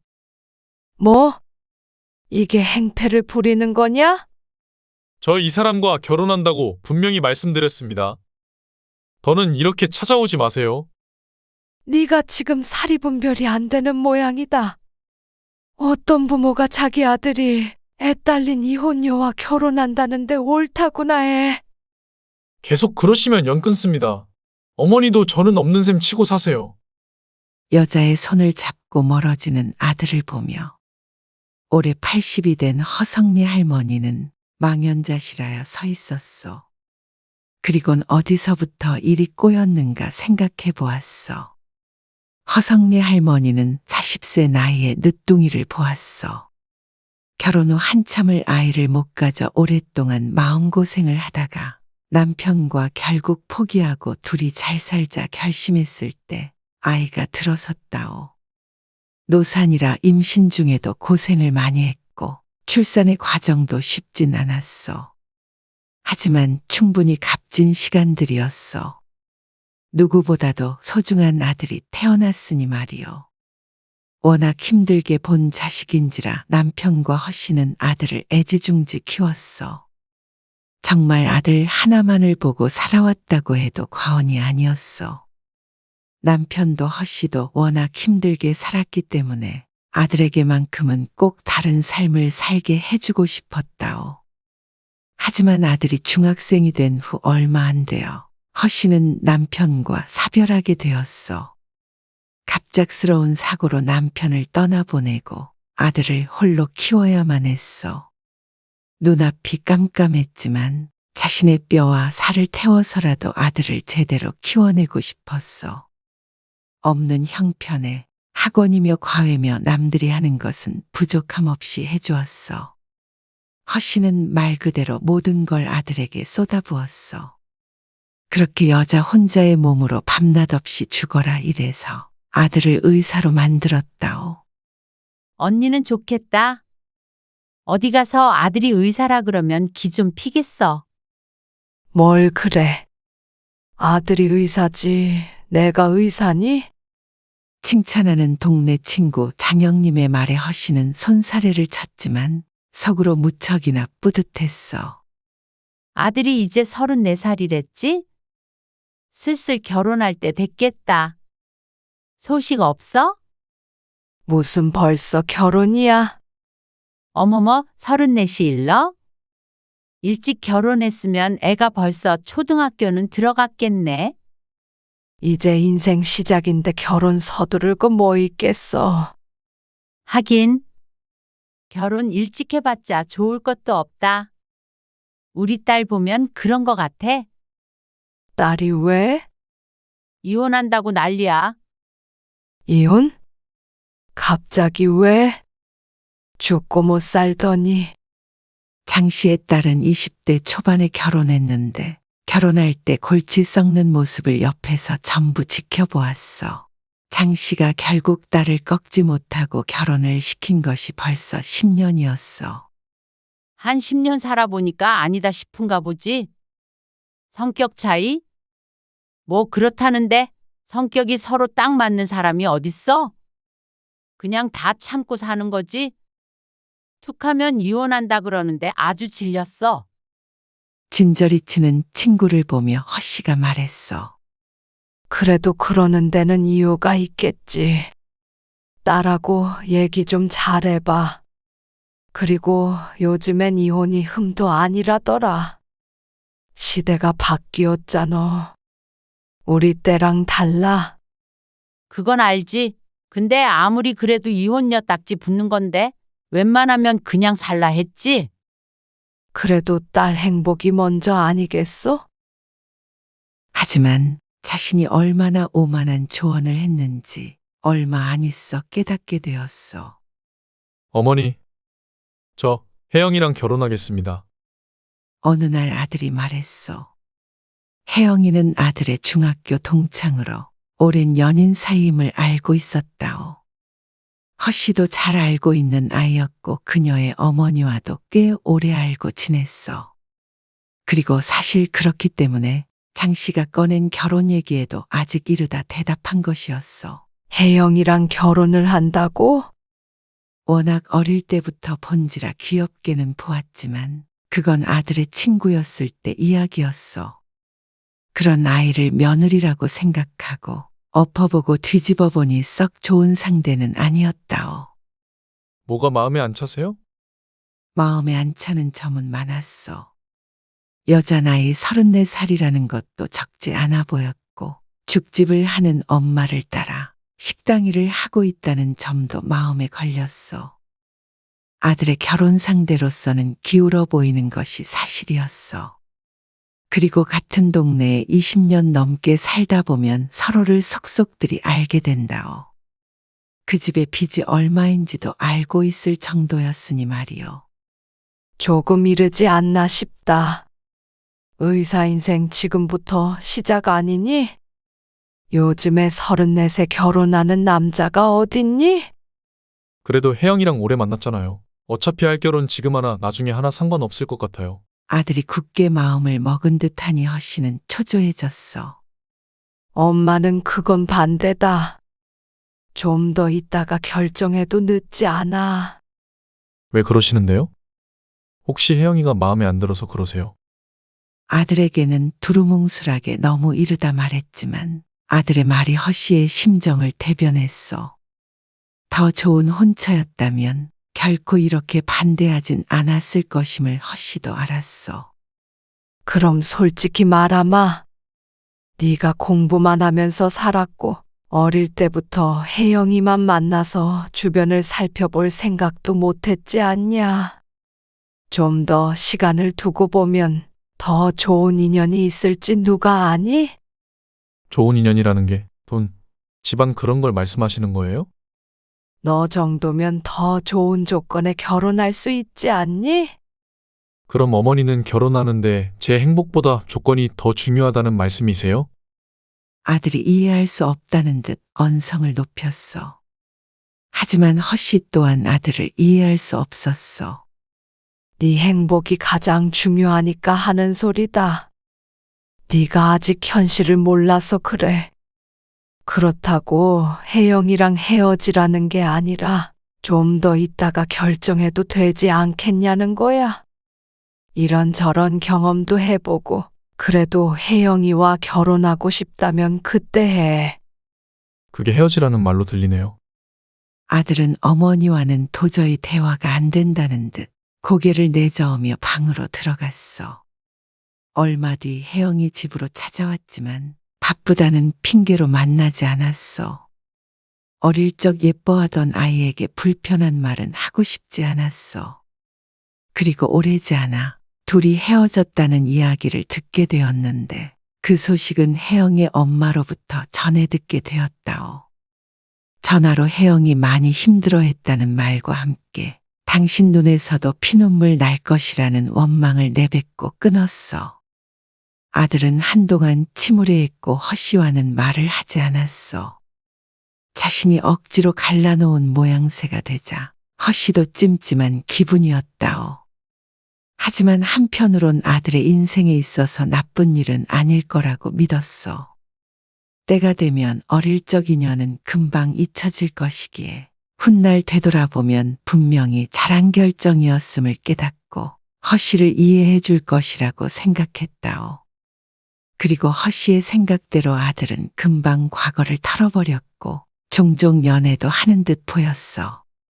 그렇게 세월이 흘러서 허씨는 80살이 되었고 아들도 40이 되었어. 아들은 40이 되도록 단 한 번도 결혼 상대를 데리고 오지 않았어. 선 이야기를 꺼내면 알아서 하겠다고만 하는 아들의 허씨는 답답해졌어. 언니, 내가 중매 좀 살까 하는데 아는 사람 조카인데 학교 선생님이고 부모님도 법조인들이고 집안도 아주 빵빵해. 내가 딱 언니가 떠오르더라니까? 그래, 아가씨가 몇 살이라든? 나이는 30인데 10살 차이 나도 뭐. 아들 직업이 의사인데 그 정도는 차이도 아니지. 그리고 그쪽에서 의사 사위에 관심을 갖는 것 같더라고. 우리 아들한테 한번 물어볼게. 그래. 이제 장가 가야지. 40줄 넘기기 전에 결혼시키고 싶은 마음이 굴뚝 같았어. 자신의 나이도 벌써 80이었어. 이러다 손주도 못 보고 눈을 감을까 무서웠어. 그러던 차에 좋은 선자리가 들어온 것이었어. 학교 선생님이라는 직업도 마음에 들었고 부모님이 법조인이라니 의사라는 직업과 격이 맞을 듯했어. 그래서 그날 밤 아들을 불러다 이야기했어. 너 선 한번 볼래? 아주 참한 아가씨가 있어서 말이야. 그러자 아들이 대답했어. 저 만나는 사람 있어요. 뭐? 그런 얘긴 없었잖니? 왜 말을 안 했어? 언제부터 만났는데? 어떤 여자야? 2년 됐어요. 만난 지 2년이나 됐다는데 허씨는 전혀 모르고 있었어. 왜 소개시켜주지 않고선 이제 너도 결혼할 때 됐잖아. 안 그래도 결혼 얘기하고 있어요. 그래서 소개해드리려고 했어요. 어떤 사람인지는 직접 만나보세요. 그래. 한번 데리고 와봐라. 설렘 반 두려운 반이었어. 드디어 아들을 장가 보낸다는 생각에 설레기도 했고 어떤 사람인지 말을 안 해주기에 누굴 데려올지 두렵기도 했어. 한 번 아들의 결혼을 반대한 적이 있었기에 허씨도 조심스러웠어. 하지만 아들도 이 사람 저 사람 만나봤으니 어지간하면 괜찮은 사람을 데리고 올 것 아니겠어? 약속날이 되자 허씨는 집도 대청소를 하고 좋은 옷을 입고 꽃단장을 했어. 미래의 며느리가 될지도 모르는 사람이니 괜찮은 시어머니처럼 보이고 싶었어. 어서 와요. 아들을 따라 들어오는 여자에게 허씨가 인사했어. 안녕하세요. 어머니, 고개 숙여 차분하게 인사하는 여자가 허리를 펴자 허씨의 인상이 굳었어. 참한 아가씨를 상상했던 허씨의 바람과는 조금 달랐다오. 나이가 좀 있어 보였는데 40인 아들과 나란히 있는데도 누가 보아도 여자 쪽이 더 나이 들어 보였어. 그렇게 생긴 사람도 있지. 하며 애써 웃었어. 여자가 내미는 선물을 받아들고 자리에 앉았어. 그래, 올해 나이가 어떻게 되나요? 그러자 여자가 머뭇거리며 대답했어. 올해 45이에요. 허씨는 놀라서 까무러칠 뻔했다오. 어쩐지 곱게 화장을 했는데도 아들보다 나이가 많아 보였으니 자신의 눈이 정확했어. 45이요? 허씨가 말을 잇지 못하자 여자가 민망해했어. 요즘엔 여자가 연상인 경우도 많다지만 그건 젊었을 때 이야기 아니겠어? 30살 남자와 35살 여자는 괜찮아 보이지만 40살 남자와 45살 여자는 허씨에겐 조금 다르게 보였어. 여자는 이제 곧 50살이지 않소. 아이도 낳아야 하는데 그런 일은 요원해 보였어. 허씨는 표정 관리를 위해 무척이나 애를 써야 했다오. 그래요. 하는 일은요? 같은 병원 원무과에서 일하고 있어요. 머릿속으로 아들에게 소개해 주려고 했던 학교 선생님이 스쳐 지나갔어. 대학은 나왔고요. 어머니, 그런 것까지 물어보세요. 대학이 뭐가? 허씨도 자신이 초면에 무례하다는 생각도 했지만 마음이 다급해져서 어쩔 수가 없었어. 저 대학은 안 나왔어요. 마음속에서 끙 앓는 소리가 절로 나왔어. 분위기가 침체되는 듯 하자 허씨가 애써 밝은 목소리로 물었어. 내 정신 좀 봐. 이름이 뭐예요? 김지혜입니다. 그래요, 지혜 씨. 많이 들어요. 하지만 허씨는 밥이 입으로 들어가는지 코로 들어가는지 몰랐어. 여자가 집에 돌아가고 아들도 기분이 좋지 않아 보였어. 허씨도 티내지 않으려 노력했지만 어쩔 수 없이 못마땅한 것이 표시가 났던 것 같았어. 어떤 것 같으세요? 뭐가 말이야? 지혜 씨 말이에요. 참하긴 한 것 같더라. 허씨는 아들의 기분을 살피며 말을 아꼈어. 이미 한 차례 결혼을 반대한 적이 있기에 덮어놓고 안 된다 할 수가 없었어. 아들의 나이도 있고 말이요. 몇 번 더 만나보시면 어머니도 분명히 마음에 들어 하실 거예요. 허씨는 선 이야기가 턱끝까지 올라왔지만 꾹 참았어. 그리고 긍정적으로 생각하려고 노력도 했어. 어차피 아이를 낳으면 일을 그만두어야 하니 직업이 무엇이 대수일까. 하지만 장 씨가 중매서기로 한 학교 선생님 정도면 집안 살림하면서 아이들도 잘 가르칠 것이기에 쏙 마음에 들어했던 걸 떠올린다면 아들이 소개시켜준 여자의 직업은 썩 마음에 들지 않았어. 그리고 그 나이에 아이를 낳을 수 있을지도 미지수이고 말이요. 생각이 꼬리에 꼬리를 물고 갈팡질팡하는 마음을 다잡았어. 며칠 뒤에 아들이 근무하는 병원에 진료를 보러 갔다가 아들 얼굴이나 한번 볼까 했지만 바쁜 아들의 얼굴은 못 보고 허탕을 치고 돌아오려는데 병원 앞에서 웬 젊은 남자와 팔짱을 끼고 있는 여자를 보게 되었어. 여자의 얼굴이 무척이나 낯이 익었는데 얼마 전 아들이 데리고 온 결혼 상대 같은 것 아니겠어? 설마 했지만 찜찜한 기분이 들어 얼굴을 자세히 보기 위해 한 발 한 발 다가갔어. 저도 모르게 코앞까지 갔는지 여자가 허씨를 알아보고 인사했어. 어머니, 안녕하세요. 아, 지혜 씨였구나. 허씨도 얼떨결에 마주 인사했어. 눈은 자동으로 옆에 있는 남자에게 굴러갔어. 젊은 남자는 자신을 쳐다보는 허씨를 보며 어리둥절해했고 여자는 낭패라는 표정을 지었어. 그러자 허씨는 이 여자가 자신의 아들을 놔두고 젊은 남자랑 바람을 피고 있는 것이 아닌가 생각하게 되지 않겠어? 괘씸한 마음에 화가 나 눈썹이 이마 끝에 닿을 듯 치켜 올라갔어. 한마디 하려고 입을 여는데 그보다 먼저 젊은 남자가 말을 했어. 엄마, 누구셔? 허씨의 입이 벌어진 채로 다물어질 줄 몰랐어. 나중에 말해줄게. 일단 집에 가 있어. 여자가 젊은 남자를, 그러니까 자신의 아들을 집에 보내는 사이에도 허씨는 허수아비처럼 입만 벌린 채 서 있었어. 드릴 말씀이 있어요. 허씨는 그제서야 정신이 번쩍 들었다오. 여자는 허씨를 조용한 카페로 데려갔어. 여자의 입에서 나오는 말들은 충격의 연속이었어. 아까 보았던 젊은 남자는 여자의 친아들로 올해 20살이 되었다고 했어. 20대에 결혼했다가 이혼했고 아이를 혼자 키웠다는 말을 듣자 눈앞이 빙글빙글 돌았어. 이곳이 현실인지 꿈인지 어지러워 분간이 되질 않았어.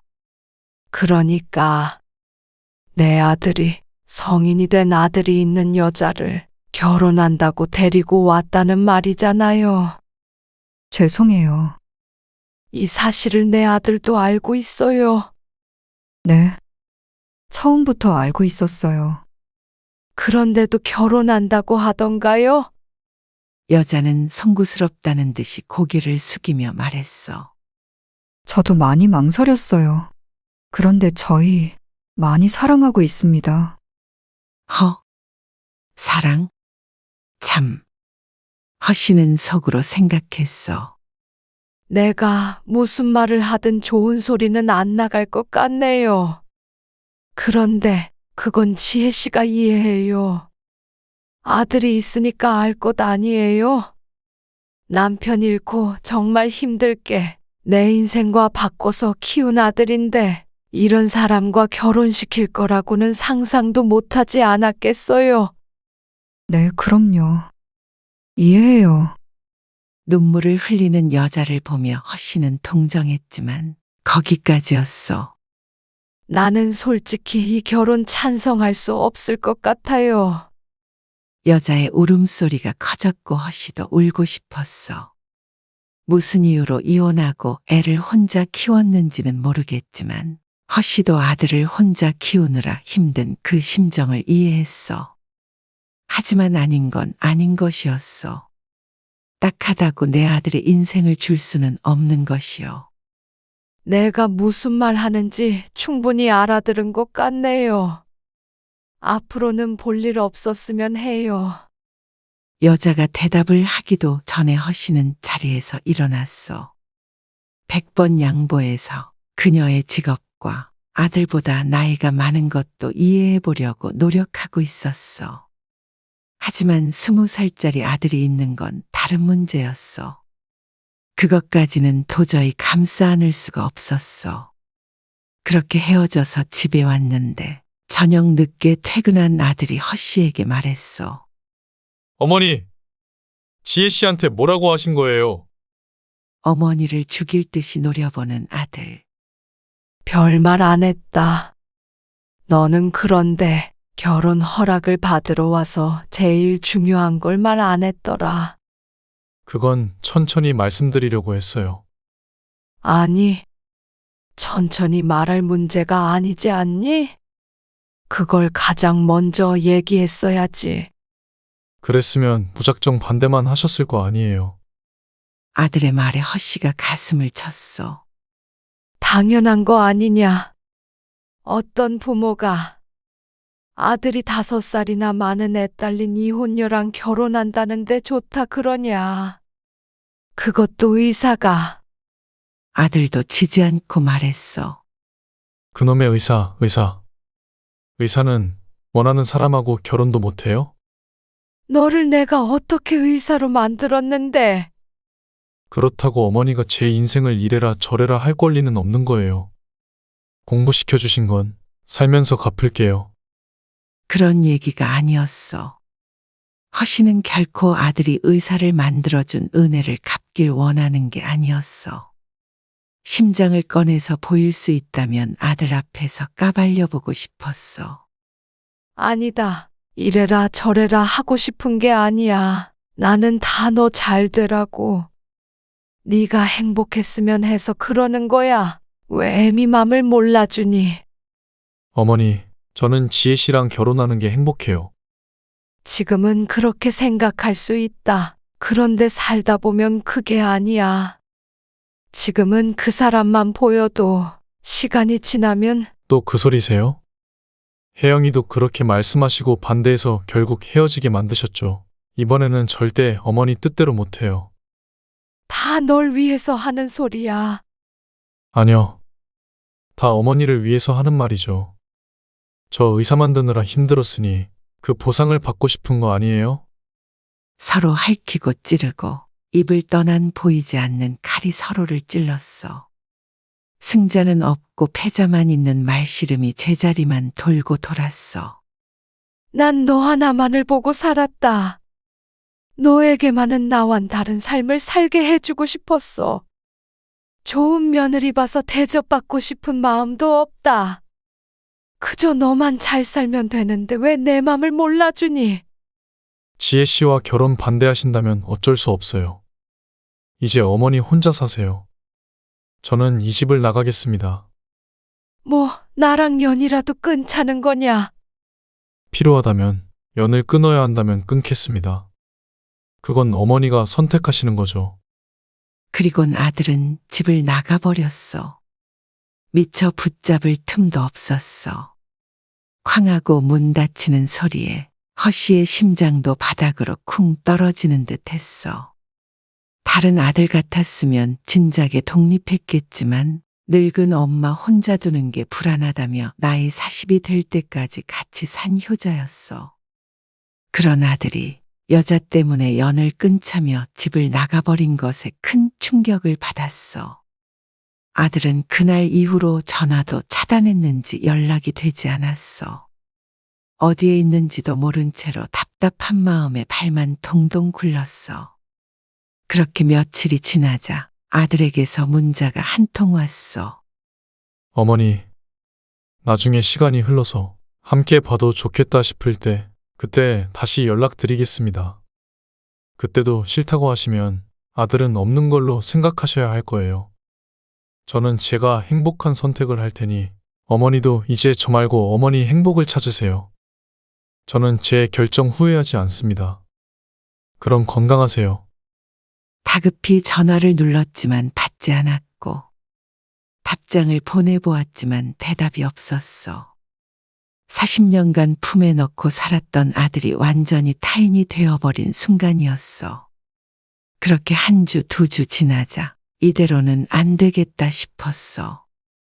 이렇게 있다가는 영영 아들을 잃을 것만 같았어. 그래서 허씨는 병원으로 향했어. 저기, 여기 혹시 김지혜 씨라고 근무하고 있나요? 원무과에 앉아있는 직원에게 물었어. 네. 지금 점심 먹으러 갔는데 조금 있으면 돌아올 거예요. 네. 감사합니다. 연락처를 알 길이 없으니 어쩔 수 없는 선택이었어. 허씨는 병원 밖을 나와 입구가 잘 보이는 벤치에 앉아 여자를 기다렸어. 10분쯤 기다렸을까. 동료들과 함께 병원으로 들어가려는 여자를 발견하고 허씨가 붙잡았어. 저기, 나랑 얘기 좀 합시다. 어머니, 여자가 놀라서 허씨를 쳐다보다가 동료들을 보내고 허씨를 따라왔어. 둘은 병원 뒤 한적한 벤치에 앉았어. 아들이 집을 나가버렸는데 그쪽이랑 안 헤어지겠다고. 네, 알고 있어요. 혹시 지금 같이 있어요? 여자에게 묻는 허씨의 눈동자가 사정없이 흔들렸어. 여자는 뜸을 들이더니 대답했어. 네, 같이 살기로 했어요. 죄송합니다. 반대하면 나랑 영 끊겠답니다. 이대로 결혼할 거래요. 그쪽도 같은 생각인가요? 그러자 여자가 고개를 끄덕였어. 그때는 날 이해한다고 하지 않았어요. 분명히 그때 알아들었다고 했잖아요. 네, 죄송해요. 그런데 저도 이제 행복하게 살고 싶어요. 어머니, 어머니라고 하지 마세요. 그러면 내 아들 인생은 생각 안 해요? 왜 내 아들이 흠 있는 여자랑 결혼해야 하는데요? 흠이요? 여자가 눈물을 글썽거렸고 허씨도 내심 뜨끔하긴 했지만 사과할 생각은 하지 못했어. 도저히 말이 곱게 나오질 않네요.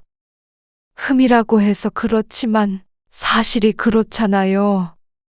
20살짜리 시커먼 아들이 있는 이혼녀가 내 아들이랑 결혼한다고 하면 누구라도 그렇게 말할 거예요. 어려서 애아빠와 사랑해서 결혼했고 제 잘못이 아닌 문제로 헤어지게 됐어요. 그래도 아들 키우면서 저 정말 열심히 살았고 남들에게 손가락질 받을 일 안 하면서 살았어요. 아드님에 비해서 제가 많이 부족하지만 흠 있다는 얘기는 정말 가슴이 아프네요. 나도 다른 사람 얘기면 그러지 않아요. 하지만 딴 사람이 아니라 내 아들이잖아요. 나도 어쩔 수가 없다는 걸 이해해 주길 바래요. 지혜 씨도 아들이 있잖아요. 입장을 한번 바꿔서 생각해 보세요. 여자가 눈을 질끈 감았어. 허씨는 장담하건대 여자가 절대 자신과 다른 결정을 할 것이라곤 생각하지 않았어. 부모 마음은 다 똑같은 것 아니겠어? 그러면 내가 어떻게 하면 좋을까요? 이렇게 내 아들이 불구덩이 속에 들어가는 걸 지켜보기만 하라는 말인가요? 죄송해요. 잘 살아볼게요. 애가 어린 것도 아니고 20살이에요. 그러는 지혜 씨 아들은 40살 새아빠를 인정하겠대요. 그동안 종종 만났어요. 저희 아들은 좋대요. 그럼 전 남편은요? 애 아빠는 이런 사실을 알고 있어요. 전 남편이랑 아들은 가끔 만나요. 새아빠 얘기도 했고요. 그러면 더더욱 안 되겠네요. 전 남편이랑 여태 왕래까지 한다는데 이게 무슨 콩가루 집안이야. 이 결혼은 내 눈에 흙이 들어가도 안 되니까 그런 줄 아세요. 그렇게 말하고 허씨가 자리에서 일어나려는데 아들이 나타났소. 헐레벌떡 뛰어온 모양새가 다른 사람에게 소식을 전해들은 모양이었소. 어머니, 왜 여기까지 찾아오셔서 행패를 부리세요? 또다시 어머니의 가슴이 무너졌소. 행패? 내가 지금 행패 부리고 있는 거니? 그럼 행패가 아니면 뭔데요? 자꾸 저 없는 곳에서 이 사람한테 헤어지라고 하시잖아요. 결혼한다고 분명히 말씀드렸어요. 네가 지금 눈에 콩깍지가 씌어서 그래. 살아보면 사람이 다 똑같다. 이 사람 없으면 죽을 것 같겠지만 결혼 생활이란 게 그런 게 아니야. 어머니 말대로 사람이 다 똑같다면 왜 이 사람은 안 된다는 거예요? 네가 자식을 안 낳아봐서 그래. 아니, 지금 저 여자한테 물어봐라. 자기 아들 애 딸린 이혼녀랑 결혼시킬 수 있는지. 자꾸 이 여자 저 여자 하지 마세요. 허씨는 기가 막히고 코가 막히고 말문도 막혔어. 내가 이런 꼴을 보려고 너를 그 고생해서 키운 줄 아니? 너를 이 꼴을 보려고 의사를 만든 줄 알아? 그럼 제가 의사를 때려치면 되겠어요? 너 애미 가슴에 이렇게 대못을 박아야 하겠어? 여자 때문에? 어머니, 저는 어머니의 소유물이 아니에요. 그리고 제 나이가 40이에요. 제 인생 제가 알아서 하게 내버려 두세요. 제발 그만하세요. 애미가 돼서 어떻게 결말이 뻔히 보이는데 아들이 잘못된 길로 들어서는 걸 보고만 있을 수가 있어. 더 이상은 할 말 없어요.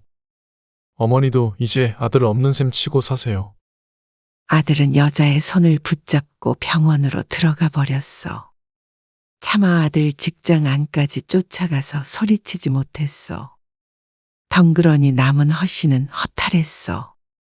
이렇게 서 있으니 자신이 드라마 속 악역이 된 것만 같았어. 이럴 거면 차라리 그때 혜영이와 결혼시키는 것이 나았을 것이요. 하지만 그때 허씨가 반대를 했던 것도 다 아들을 위한 마음뿐이었어.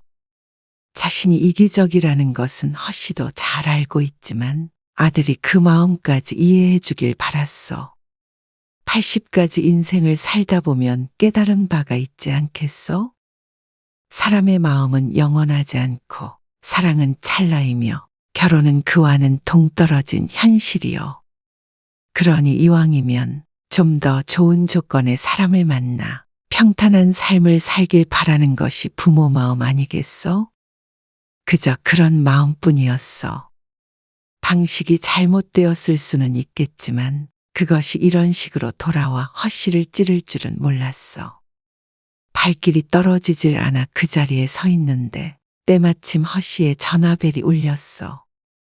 아들이 전화를 걸었을까 싶어 얼른 휴대폰을 꺼내 보았는데 허씨의 동네 친구 장씨였어. 끊기지 않는 벨소리에 할 수 없이 전화를 받았어. 그래, 무슨 일이야? 언니야말로 무슨 일 있어? 목소리가 말이 아니네.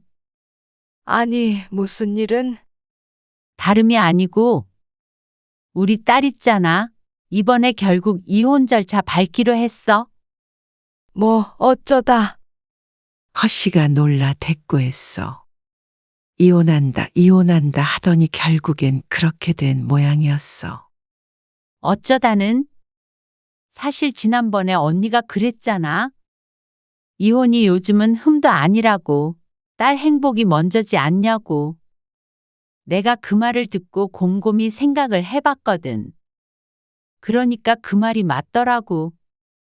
남들 눈 무서워서 딸의 불행을 보는 내가 너무 나쁜 엄마 같아서 이번에 또 이혼한다길래 진지하게 얘기해봤어. 허 씨는 대꾸를 하지 못했어.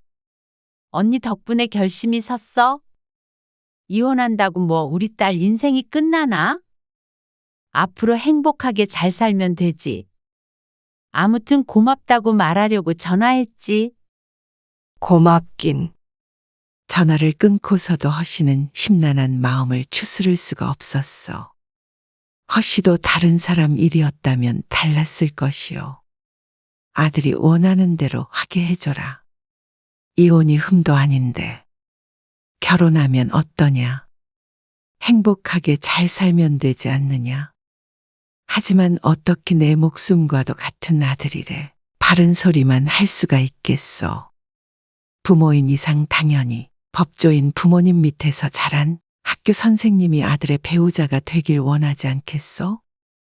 누군가는 이런 허 씨를 이기적이고 못됐다고 욕을 하겠지만 그래도 허 씨는 아들이 애딸린 이혼녀와 결혼하는 꼴을 절대 보지 못할 것 같았어. 그래도 마음 한구석엔 이런 자신이 나쁜 부모인가 하는 생각에 괴로워했어.